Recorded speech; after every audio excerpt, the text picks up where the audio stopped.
এজন্য নবীজি সাল্লাল্লাহু আলাইহি ওয়াসাল্লাম শাবান মাসকে তার নিজের দিকে সম্পৃক্ত করে, নিজের দিকে নিসবত করে এই জিনিসটা বুঝাইতে চেয়েছেন শাবান মাস অন্য মাসের তুলনায় ফজিলতপূর্ণ এবং গুরুত্বপূর্ণ একটি মাস।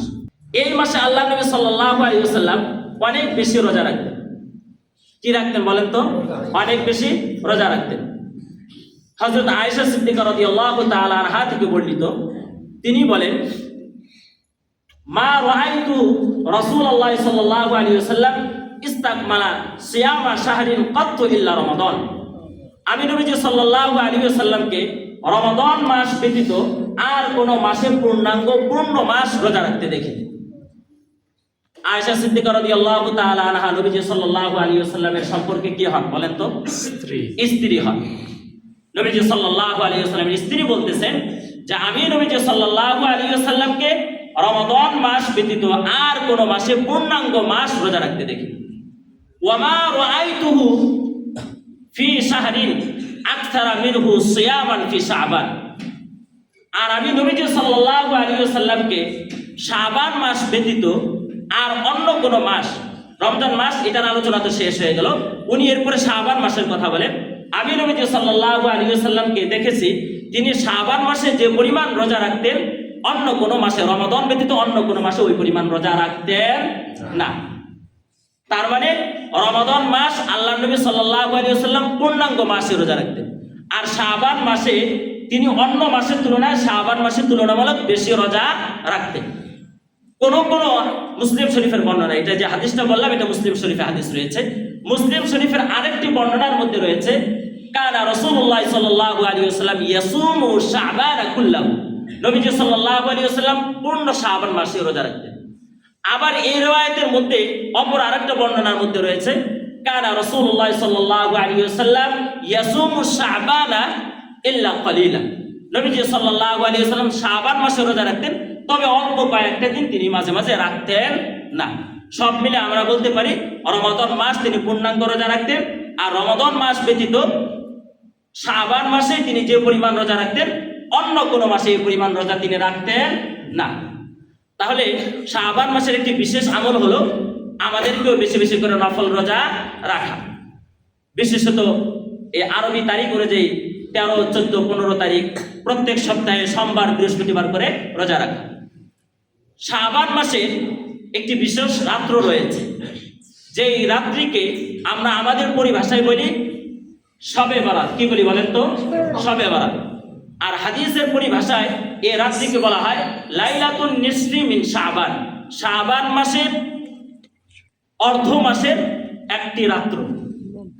শাবান মাসের অর্ধ মাসের কি একটি রাত্র, যে রাত্রটি আসে হলো 14ই শাবান দিবাগত রাত্রিতে। 14ই শাবান দিবাগত রাত্রিতে আমাদের সামনের মঙ্গলবার, সামনের কি বার বলেন? মঙ্গলবার শাবান মাসের 14 তারিখ হবে। ওই মঙ্গলবার দিবাগত রাত্রিটা হবে শবে বরাতের রাত্রি, আর পরের দিন হলো 15 তারিখ, অর্থাৎ বুধবার দিন হবে কি 15 তারিখ। কোরআনুল কারীমে এই শাবান মাসে এই অর্ধ মাসের এই রাত্রির ব্যাপারে আল্লাহ তাআলা বলেন, হামিম ওয়াল কিতাবিল মুবিন ইন্না আনজালনাহু ফি লাইলাতিন মুবারাকাতিন ইন্না কুন্না মুনজিরিন ফিহা ইফরাহু কুল্লু আমরিন হাকিম। প্রখ্যাত তাবী মুফাসসির হযরত ইকরামা রাহমাতুল্লাহি আলাইহি সহ একদল মুফাসসিরিনের মতে এই বর্ণনাগুলো তাফসীরে মাআরিফুল কোরআন, তাফসীরে রুহুল মাআনি, তাফসীরে জালালাইন সহ হাদিসের অনেক কিতাব, হাদিসের কিতাব বাইহাকি শরীফ, হাদিসের কিতাব ইবনে মাজাহ শরীফ, হাদিসের কিতাব মিশকাত শরীফের মধ্যে এই লাইলাতুন নিসফি মিন শাবান সম্পর্কে আলোচনা আসছে, যে এই রাত্রিতে বা পরবর্তী দিনের বেলায় আমরা আমাদের করণীয় কি, আমল কি। নবীজি সাল্লাল্লাহু আলাইহি ওয়াসাল্লাম হাদিসের মধ্যে বলেন, ইদা কানাত লাইলাতুন নিসফি মিন শাবান, যখন শাবান মাসের অর্ধ মাসের রাত্র আসে, ফাকুমু লাইলাহা, তখন তোমরা ওই দিন রাতের বেলায় সারা রাত জাগরণ করে ইবাদত বন্দেগী করো। ওয়াসুমু ইয়াউমাহা, আর দিনের বেলায় তোমরা রোজা রাখো। তাহলে শাবান মাসের দিবাগত রাত 14 তারিখের দিবাগত রাত্রে আমরা সারা রাত রাত্র জাগরণ করব পরের দিন বুধবার সারা দিন আমরা নফল রোজা রাখবো। এটা হলো হাদিস থেকে এই আমলটা প্রমাণিত। এই হাদিসটা ইবনে মাজাহ শরীফে আসছে, হযরত আলী রাদিয়াল্লাহু তাআলা আনহু বর্ণনা করেছেন নবীজি সাল্লাল্লাহু আলাইহি ওয়াসাল্লাম থেকে। কেন আমরা এই রাত্রে জাগরণ করব? এই প্রসঙ্গে এই হাদিসের মধ্যে আসছে নবীজি সাল্লাল্লাহু আলাইহি ওয়াসাল্লাম বলেন, ফাইন্নাল্লাহা ইয়ানজিলু ফিহা বিগুরুবিশ শামসি ইলা সামাইদ দুনিয়া।